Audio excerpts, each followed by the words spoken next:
Good morning, everyone. This is Dave White, VP of Textiles for Loom Textiles, and I'm joined this morning by Suzanne. Good morning, Suzanne. Good morning, Dave.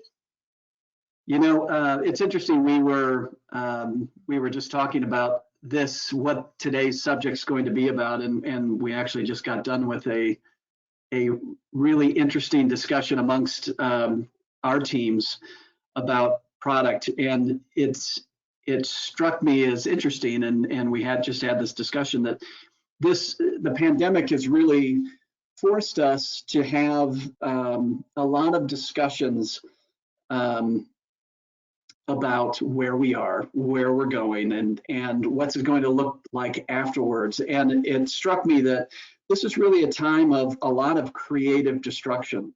You know, in the old ways of how we were doing things now aren't applicable, and then we have the now is dealing with the pandemic and how we continue to grow, but then there's the after part of it as well. And the key for us is really that we not design out of defensively or out of fear, but that we design product for long term, but integrating all of these changes that are forcing us to do it. And it's a really interesting process because it evokes a lot of emotions and it evokes a lot of but it is all centered around change. And it's interesting because it also gives us the opportunity to do some really creative and different things that we really probably would have been more reluctant to do before, but now we're like, yeah, let's do it. This is the time to try that. So it's an interesting time for all of us, and Suzanne this morning is going to share with us the Vedic worldview on the integration of life and design, and that you know, the key to doing that and the key to living a creative life. The first thing is we need to unstress, to allow yourself the ability to think creatively. So with that, Suzanne, good morning. Cool. It sounds like you've been meditating, Dave. I have. I've spent a lot of time around you, Suzanne. It rubs off. Rub it off. Actually, that's what they say. If you're a meditator, that the soma, the energy that comes from the twice-a-day meditation practice rubs off on you. And even if you're not meditating, the energy is something that everyone can benefit from. So the talk today is really something that, you know, I've realized that we needed to start embodying in our studio after I started about 4 years ago, you know, with this this tradition of meditation, which is called Vedic meditation, which is actually an offshoot of where TM started. It's you know, when the Vedic worldview started, they stepped away from the techniques that TM teaches, but used the main model of the Maharishi Mahesh Yogi's practice, and continue to have a practice where you have a teacher that works with you individually, and it's not an online type of practice. I've tried many, and this was the one that really stuck well for me. And I think that yeah, we can move to the next slide. But to me, one of the things that that has been very clear for me as I started 6 months in, I had my whole team initiated into this practice. We try to meditate at 3 in the afternoon or 3:30. In the beginning of the day, everyone's on their own, and it's really the practice itself is balanced out by a morning practice and an afternoon or early evening practice. And what that does is it allows that later in the afternoon, any accumulated stress that you get during the day, you unstress, because really what our bodies are filled with at a very molecular level is a lot of stress from childbirth. Actually, if you believe in past lives, from lives and generations, and that is a real thing. And as you start this meditation practice, which is a mantra-based meditation, what it allows you to do is to dig deep into who you really are and your true being. And that true being is your nature. And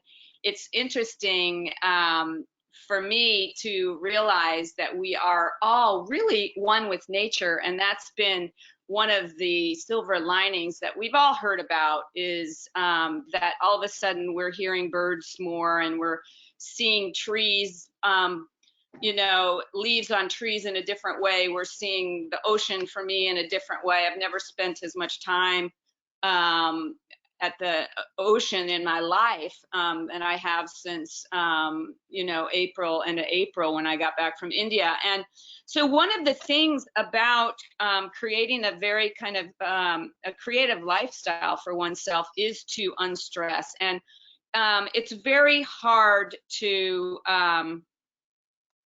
be creative when you are a big stress blob all the time and you can't relax, and everything's agitating you. It's very hard to feel the clarity of what it feels like to see the lens of nature supporting you and giving you clues all the time on what's next to do. I mean, this picture here is really an image of something that happened where I was just sitting at my desk, and I'm creating these webinars and these little videos for Loom lately, and I looked out and it was kind of a gloomy sky, and I have all these memos of all of our collections sitting next to me, and I kind of looked at the vignette the vista I was looking at. I took a little snapshot, and then I looked at it and I'm like, oh my God, I've got all of the colors right here, you know? And so then I started creating palettes, and I just had the most, you know, fabulous time playing with this and really creating a color palette based on what I was seeing. And I think that that exploration for me was like one of these kind of gifts that I thought, you know, at any time, you know, the creative impulse can come out. It's just that we have to be aware that it's in there, and we have to encourage it, and we have to tap deep into who we are and remember that we're here to be creative all the time. So that's something that I just wanted to share with you. These are images that we kind of play around with all the time. And then I was asked to do, you know, NeoCon was rolling around, and I was asked to do something, you know, what are you doing to be creative, Suzanne? How are you, you know? And here I am kind of ordering crackers and ordering things to eat and all this stuff. And I've got like all these boxes in my studio, my summer studio. And I thought, God, I could make this box into a loom. And so, and a lot of my friends out at the beach know that I make sculptures out of Mylar balloons. And I was like, what could I do to give back to this community? And so I just posted on the local news area and on my website and stuff like that, that I was going to give a weaving workshop. And even though it was during COVID, everyone has to wear masks, and we can be out on the deck, and we can be in this, you know, this open room with all the windows going and everything. And some people were very, you know, concerned about coming, but it was packed. I mean, it was like signed up, well, the list was packed at the beginning, and I was like, I was going to cut it off at 13. I just thought that's enough people. We can have 5 or 6 in the front deck. We can have 3 or 4 in the back. We got 4 or 5 on the table. And everyone came, and people had not come out at all. And everyone wore their masks. Everybody was respectful. It started at 6:30, and people didn't leave till 10:30, and they really, and so there's a video on it, and it's just like what I found is that because of my ability to sit and do this twice a day meditation practice, my energy and my adaptability is much stronger than it ever was before. I was like a napper. I would do a nap in the afternoon, and I think that's one of the reasons I always had a work-live studio, so that I could kind of duck out, take a nap for 20, 30 minutes. And I don't need those naps anymore. I get to meditate. Meditation is 5 times more relaxing than, is more restful than sleep, because in sleep, you're constantly in a conscious state. in action, to be ready for action if there's a fire, or if for some reason a tiger comes into the tribe or whatever. It's embedded in us to take action.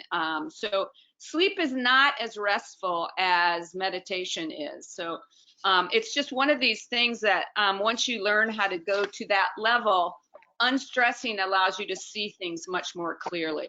So this is one of the things about what they say in the Vedic worldview is follow your charm. And, you know, we all have, you know, we're working, I guess I was on a talk yesterday, and Primo from O+A said that, you know, there's a percentage of hours that we're working so much more than now that we're at home, because there's not travel to work, there's not going out and getting something to eat, there's, you know, you're always around your work.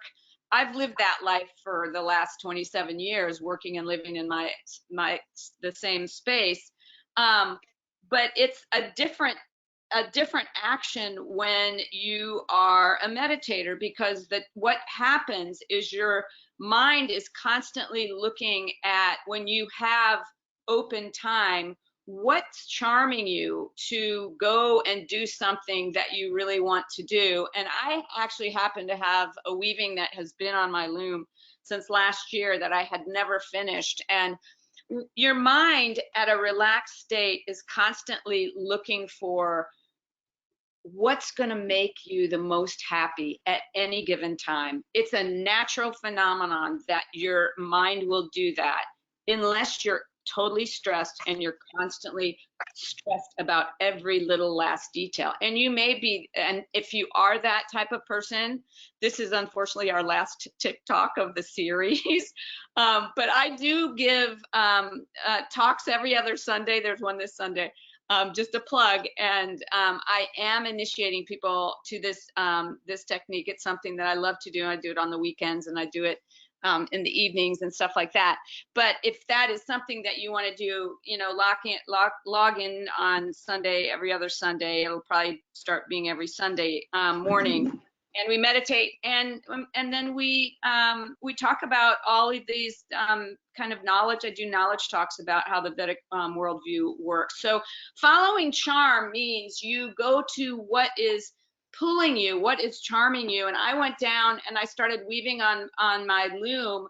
This was like this last month, and I thought, oh my God, it feels so good to be back on this loom, and I'm weaving and I'm weaving and I'm weaving. And the next day I get a call from a person who, I didn't get a call, I got a text from a person on Instagram that said, do you really weave with Mylar balloons? Can I commission one? And I was like, oh my God, sure. And I know it was because I was honoring my charm. I went downstairs, I started weaving on this. I started working, you know, so now I have to finish this one so I can start this new commission. And then before the end of that day, I got another text from someone else, and I got 2 more commissions. It's just, things happen when you give yourself the ability to follow the charm that is being offered to you. So it's a really interesting thing to follow that creative impulse as you move forward. So one of the things that we always talk about is that the rule of 3s. So things happen in 3s, like all of a sudden I had 3 commissions. We've got 3 launches this year in September, which is really, really exciting. One for Tarkett, and one for Loom, and one for Skyline Glass. And who would have known at the beginning of the year, these launches were spread out in all different ways.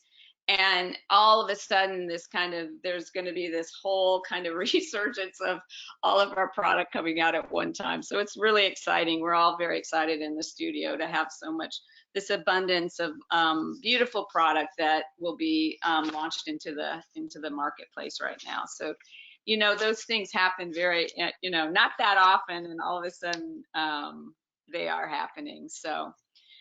So this number 3, this the cycle of 3 elements, which is creation, maintenance, and destruction. And this is a big, big, big topic, much larger than I could even tap into today. But what I can talk about is those things that are relevant in your life will remain relevant as long as you nurture those things. And when there are things that you are just simply maintaining, those things that have a very, very small amount of relevance and or not relevant at all, those things are in a maintenance cycle. And once things become irrelevant, it could be food in your pantry, it could be relationships that you're having with friends, with loved ones, that you realize that there's not a lot of companionship any longer, or there's not your flavor for that type of food is no longer there.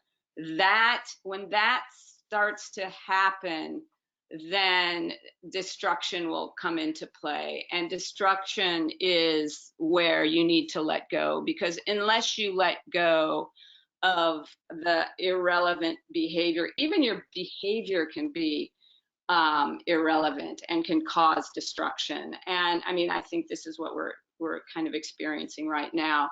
A lot of irrelevant, behavior that is very destructive. So from maintenance comes destruction if there's not any relevance in you maintaining whatever that is. And from destruction then comes creation, and it allows new things to happen. Like this is what's happening right now. I mean, people were working so hard and flying all over the world for so long, and schools have gotten so expensive and all of these things, and we've been maintaining this load for so long that there was a lot of irrelevance happening in the world. And that is why I believe that the whole pandemic came around, and that we're in this place of destruction to creation. It's a cycle, it's a real thing. You can look it up on you can Google it and see a lot of people have spoken about this topic. And it's where creation really starts manifesting itself in a different way. And it's a very, very exciting time that we're in right now, to choose to let go of anything that you're just kind of maintaining. It's not giving you pleasure really, and move on to something before it gets destructive, because it's going to happen. That happens all the time. So anyway, so that's the concept of creation, maintenance, and destruction. And this is, this is a silly little thing that happened a couple weeks ago, and I've been posting this. I love this picture because I was in a really, really sour mood. I mean, it was first thing in the morning, and I knew that the day I had to have some discussions that I really wasn't like looking forward to having. And I was like in one of those kinds of like, even though I had meditated and everything, and I'm like, I've got to go take a walk because I just need to get this out of my head. And I was realizing that I was a little agitated. And so I took a walk, and I walked past this board, this little board, skim board, at the beach, and it was about 15 minutes from my house. And I was looking, I'm like, there's nobody around, and I'm like, well, who would have left this here? This is like crazy. It's going to disappear. And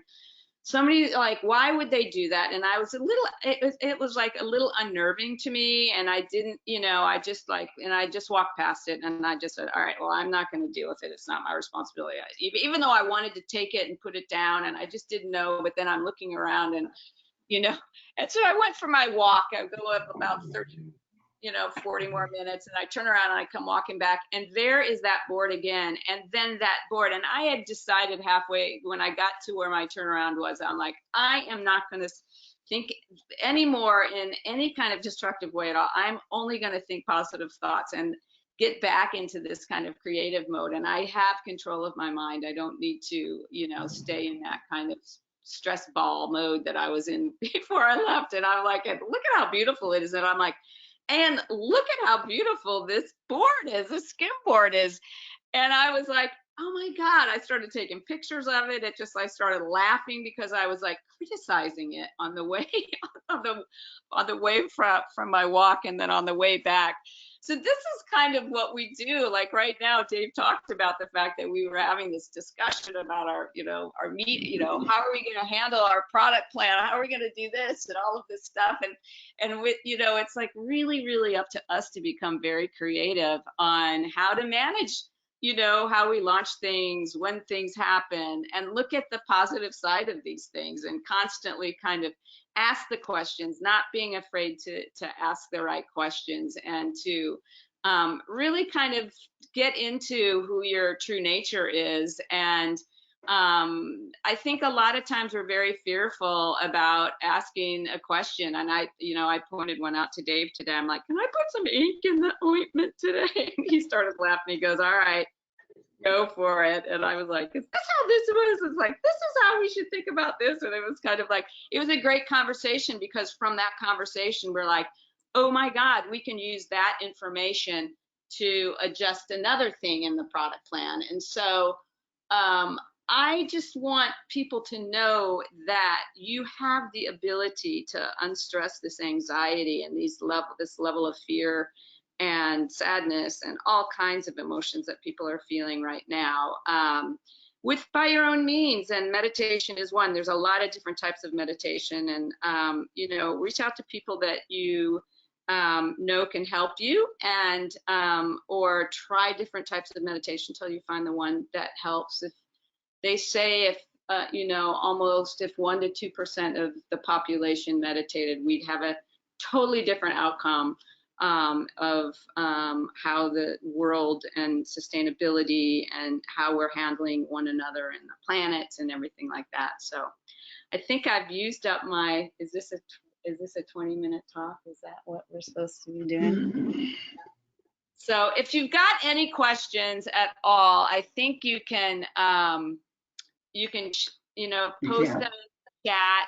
Just so you know, our launch for Mutable Matter for the Loom brand will be on September 15th. We're really excited about that. And this has been a fun series. This is the fourth and the last. I'm gonna miss these series. I don't know, maybe we wanna keep them going, but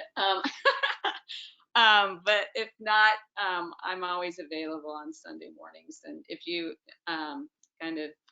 you can do this, follow this, you can follow Loom, whatever. If you have any questions or anything like that, please feel free.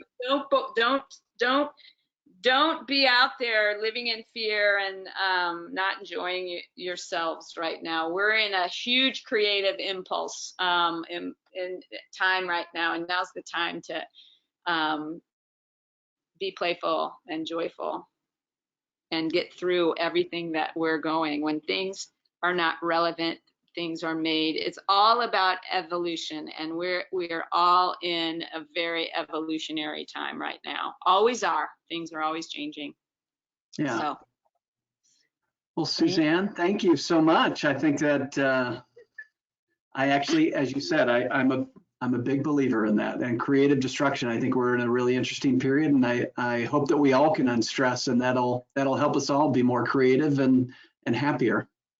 So yeah, it's the time. I think we all, I mean, we're seeing it, Dave, on our, you know, weekly, daily conversations, how to adjust. And not, you know, it's not all about, you know, everything doesn't have to be you know, this high performance, like VeriSite cleanable, blah, blah, blah, all of that.